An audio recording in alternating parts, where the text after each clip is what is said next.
할렐루야. 우리 어버이 주일을 맞아서 이번 주에는 믿음의 가정이라는 제목을 가지고 구역 공과 말씀을 나누도록 하겠습니다. 본문은 에베소서 6장 1절에서 4절 말씀인데요. 함께 읽어보도록 하겠습니다. 자녀들아, 주 안에서 너희 부모에게 순종하라. 이것이 옳으니라.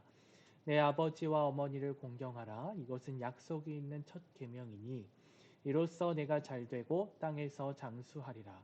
또 아비들아, 너희 자녀를 노엽게 하지 말고 오직 주의 교훈과 훈계로 양육하라. 아멘.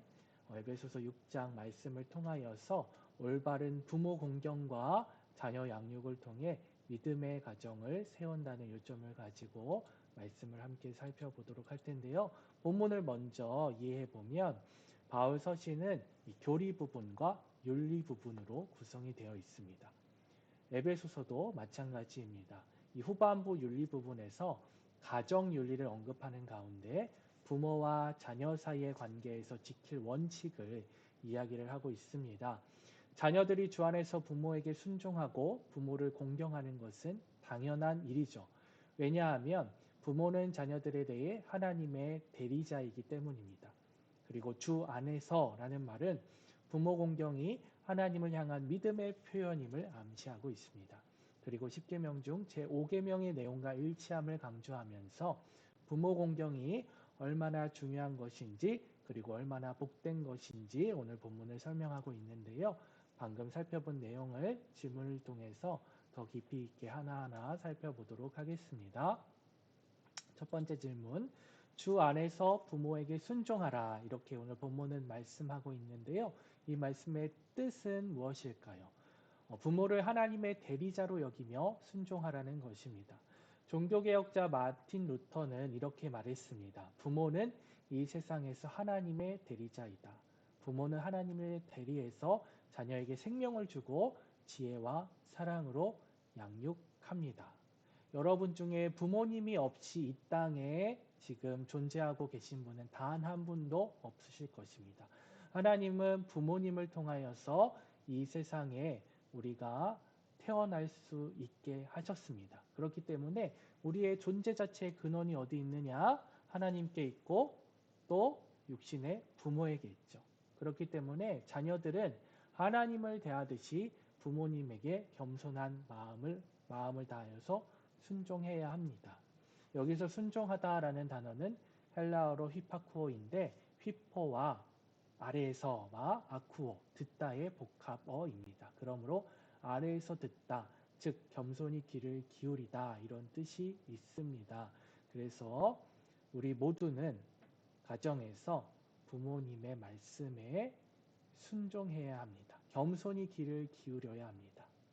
왜냐하면 방금 이야기했듯이 부모님이 없이는 우리의 존재 자체가 없기 때문에 우리의 존재를 있게 하신 부모님께 순종하는 것은 또한 부모님을 통하여 우리를 이 땅에 있게 하신 하나님께 순종하는 것이기 때문에 하나님의 대리자로 여기며 우리가 부모님에게 순종해야 한다는 것입니다. 두 번째 질문, 약속에 있는 첫 계명이란 말씀은 무슨 뜻입니까? 부모 공경은 제일 중요하고 축복의 약속이 딸린 계명이라는 뜻입니다. 하나님 앞에 우리가 마땅히 지켜야 할 10계명은 두 부분으로 구성이 되어 있습니다. 전반부 1계명부터 4계명까지는 하나님 사랑, 즉 대신 하나님을 향한 계명이고 후반부 5계명에서 10계명은 이웃 사랑의 계명, 즉 대인 계명입니다. 부모 공경을 명령한 제5계명은 후반부 대인 계명 중에서 제일 먼저 나오고 또 제일 중요합니다. 사람 간의 계명 중에 이웃 사랑의 계명 중에 가장 먼저 나온다는 것은 가장 중요한 계명이라는 뜻이겠죠. 이 이웃 사랑의 계명 중에 특별히 다른 계명들과 달리 형통과 장수의 복을 보너스로 주시겠다는 약속이 딸려 있습니다. 앞에서 살펴보았듯이 우리가 부모님의 말씀에 순종하고 부모님을 공경하는 것은 당연히 우리가 해야 하는 일입니다. 우리가 이 땅에 존재하는 자체가 부모님으로부터 왔기 때문에 그렇기 때문에 자녀된 우리는 누구나 부모님의 말씀에 순종하고 부모님을 공경해야 되는 것이 마땅한데 이 마땅한 것을 지키면 하나님께서 축복의 약속을 주셨다는 거예요. 형통과 장수의 복까지도 보너스로 주시겠다는 것입니다. 그만큼 이 부모님을 공경하는 것이 하나님이 얼마나 중요시 여기시는가를 이 약속을 통하여서 우리가 알 수 있는 것이죠. 여러분 꼭 부모님께 순종하고 부모님을 공경하시기를 바랍니다. 세 번째, 하나님과 우리와의 관계, 또 가정에서 부모님과의 관계를 계속해서 살펴보고 있는데요. 세 번째, 부모는 자녀를 어떻게 양육해야 합니까? 아까는 자녀로서 부모를 어떻게 해야 했냐 한다면 이번에는 부모로서 자녀를 어떻게 양육해야 하는지에 대해서 설명하고 있습니다. 부모는 주의 훈계와 교훈으로 자녀를 양육해야 합니다. 부모는 하나님의 대리자이며 청직입니다. 부모로서 내 자식을 내가 낳은 것 같지만 이 생명의 주인이 누구이시냐? 하나님이십니다. 그 이야기는 이 아이의 진정한 참 부모는 누구이시냐? 하나님이시죠. 우리는 육신의 삶을 사는 동안에 이 자녀를 대신하여 키울 청지기로서 부름을 받은 존재가 바로 부모입니다. 따라서 자기 생각이나 세상 가치관으로 자녀를 양육하면 엇나가게 할 수 있고 무엇보다 하나님이 기뻐하시지 않습니다. 왜? 내 자녀이기도 하지만 내 자녀이기 이전에 하나님의 자녀라는 것을 우리는 기억해야 해요. 하나님의 말씀으로 훈계하고 교훈할 때 하나님의 사람으로 성장하게 됩니다. 육체의 연단은 약간의 유익이 있지만 신앙의 연단은 현세와 내세에 두루 유익합니다. 그래서 재산을 물려주는 것은 조금 주는 것이고 공부를 시키는 것은 많이 주는 것이고 신앙을 물려주는 것은 전부를 주는 것이다 라는 말이 있습니다. 여러분들의 인생을, 우리 부모님들의 인생을 한번 돌아보시면 좋겠습니다. 여러분들의 인생 가운데 지금까지 오면서 가장 중요한 것이 무엇이었습니까?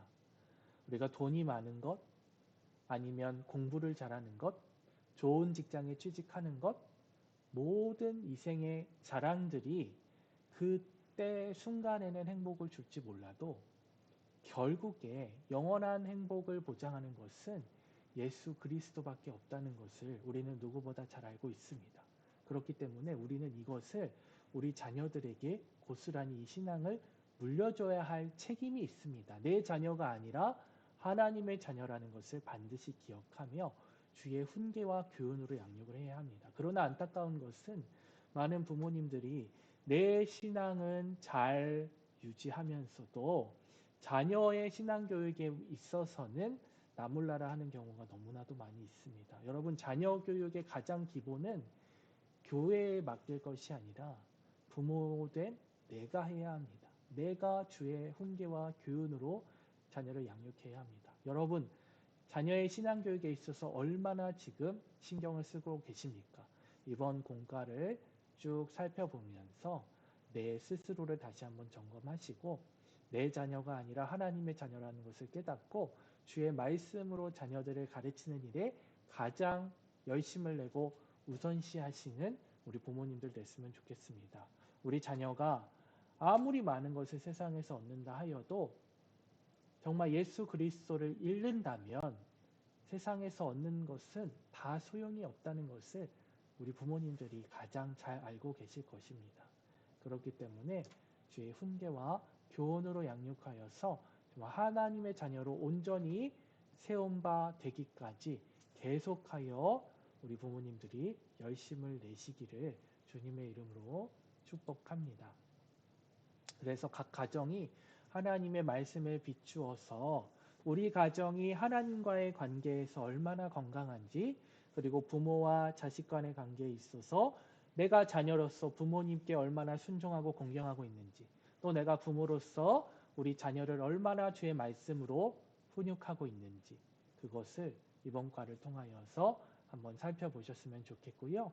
하나님을 주인 삼고 부모와 자녀가 사랑하는 가정이 되도록 또 서로의 기도 제목을 나누고 또 교회와 지역과 나라를 위해서 함께 기도하셨으면 좋겠습니다.